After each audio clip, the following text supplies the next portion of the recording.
Hi everyone and welcome back to Stitches Past 5. My name is Vera and today I'm going to show you how to crochet these super easy puff stitch coasters. Like you can see, I've made various different ones. They're made from cotton, and yeah, so this one for example is double-stranded, this one is single-stranded. Maybe have a quick look and then decide if you want to double or single strand your yarn. This one is in darker color, this one is red. I think these are such beautiful gifts to give around during Christmas just because of the star in the middle. Of course, you can also make the inside a different color so you have a more defined star. But I think these are pretty timeless. I think you can use them well beyond Christmas. But depending on the colors, of course, that you choose to make them in, I think these are a really, really cool Christmas gift. In this tutorial, I'm going to walk you through every single round of making them. I'll try my best to explain the puff stitch coasters, but I am going to assume that you know your yarn overs, your yarn, you're going through the gap and so on and so forth, as well as how to do a magic loop. So if you don't know how to do those, go ahead and watch some videos on those, and then you can come back to make your puff stitch coasters. So let's get started. Okay, so to start your coaster, you're going to create a magic loop. You're going to place a slip stitch into that magic loop, like this. And then you're going to chain one on top of that slip stitch, so it'll look like this.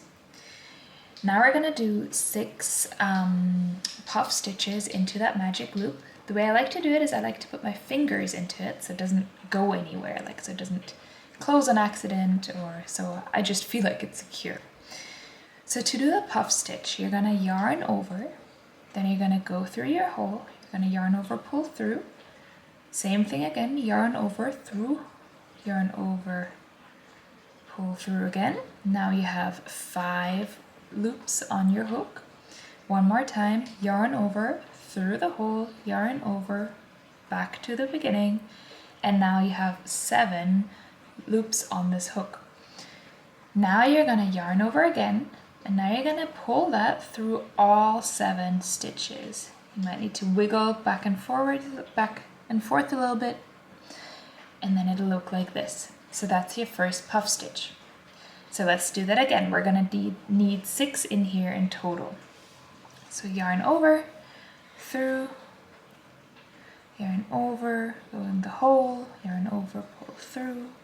One more time, yarn over, through, yarn over, back, yarn over, pull through all 7. So essentially you're going into the hole 3 times before you pull it through at the top here. You want to make sure that this top one is relatively loose because that will help you in this next round. So let's do 4 more of those in here. Sometimes you see a puff stitch with an extra stitch up here, like as if I were to yarn over again now.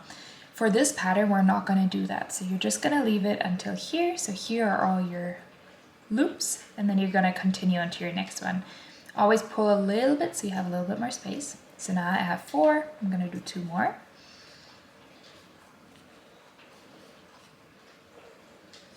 Here's my first one, so I'm gonna need 1 more.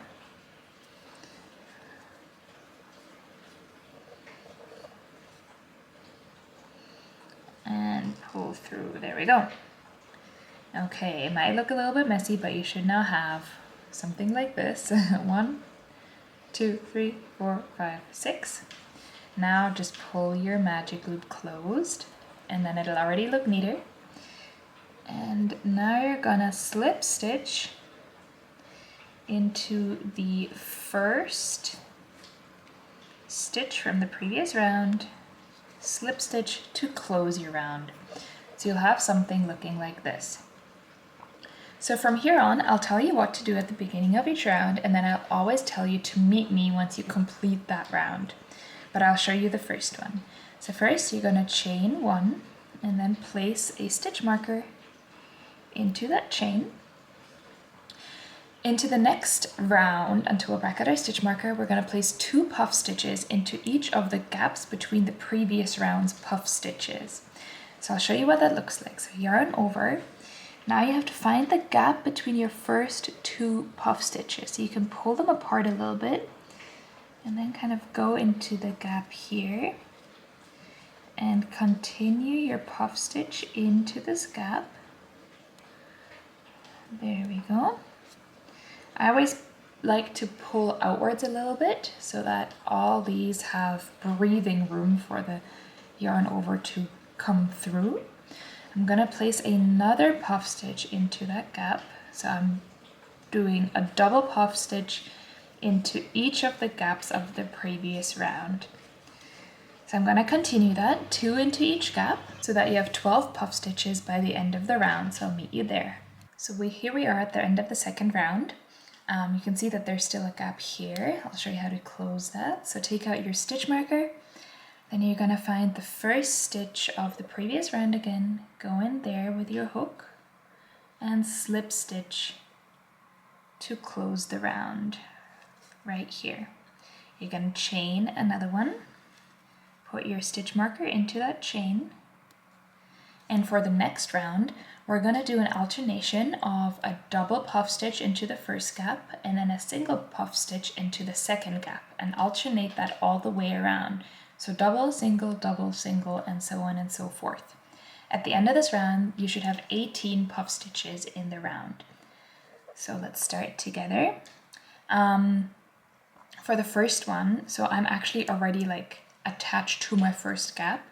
I'm gonna go in here, yarn over, and I'm gonna use this gap right here as my first one. Here's my first one, and then place another one right next to it. Then into the next gap, which might be a little hard to find, but is actually between these two. These are just like stuck together a little bit. You can always pull them apart to find the gap. I'm gonna place a single puff stitch into that one, and then do a double one into the next one, and so on and so forth. So then do that all the way around. Like I said, you should have 18 puff stitches at the end, and then I'll meet you there. Okay, now we've reached the end of the next round. Now you can undo your stitch marker again and go into the first stitch again to make your slip stitch like we did just now, and then chain 1. Now that's the end of your third round. Put your stitch marker in there. If it's curling up a little bit, don't worry, we're going to even that out in the next round. The fourth round is worked exactly the same way as the third round, so double, single, except this time we're going to start with a single puff stitch. So into the first one here,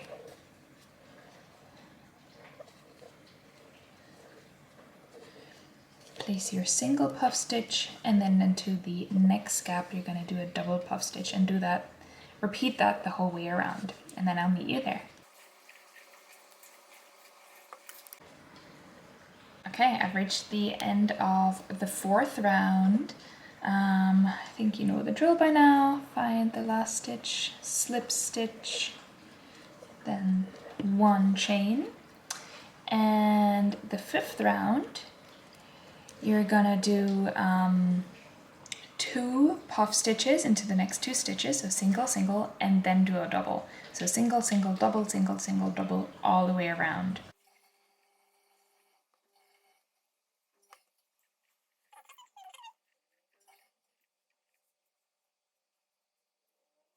And into the third one here, I'm gonna place the next one in that same gap.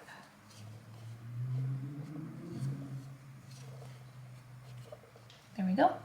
So you can repeat that the whole way around, and then I'll meet you back at the stitch marker, and then you might already be finished, depending on how big or small you want your coaster to be. Okay, now I've reached the end of my 5th round, that was. I'm gonna take out my stitch marker and do the same thing as always. So place a slip stitch into that last one.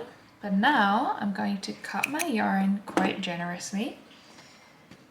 And the first thing I'm gonna do is pull that through to fasten off. I'm not gonna pull that through too tightly because otherwise it'll kind of like be more noticeable on the edge here. I'm gonna thread that end into my needle and then do an invisible finish. So I'm gonna go with my needle. You see how this stitch is kind of slanting down a little bit, so it's kind of going this way. That means I'm gonna go from the top to the bottom. If yours is slanting up, go from the bottom to the top, but I'm gonna go from the top to the bottom into not the stitch that's right underneath, but this one right here. So into the next stitch. Pull up here, not too tight, because we want to mimic, like we want this one to mimic one of the edge stitches, right? And now I'm gonna go back into this stitch that was slanting down and secure that like this. There we go. So now we've done an invisible finish. Now I'm just gonna go ahead and kind of weave in this end. There we go. So that's the finishing off. Now, if you don't want to finish off yet, but if you want to add another round, you can definitely do that. To do that, you're going to do your chain again. So chain one, and then do 3 singles and then 1 double. So 3 individual ones between the gaps and then a double puff stitch, where the last round was 2, now you're going to do 3, and then you're going to do the finishing off like we did now. Kind of depends on if you want to make like a smaller coaster or a larger coaster. My one here is relatively small now, but it's just kind of personal preference and also what thickness yarn you're using. So I'm going to go back and forth here a few more times. And there we go. Cut that off right where it ends. And then I'm going to do the same thing with the yarn that's coming from the inside. So that's the one we started our magic loop with.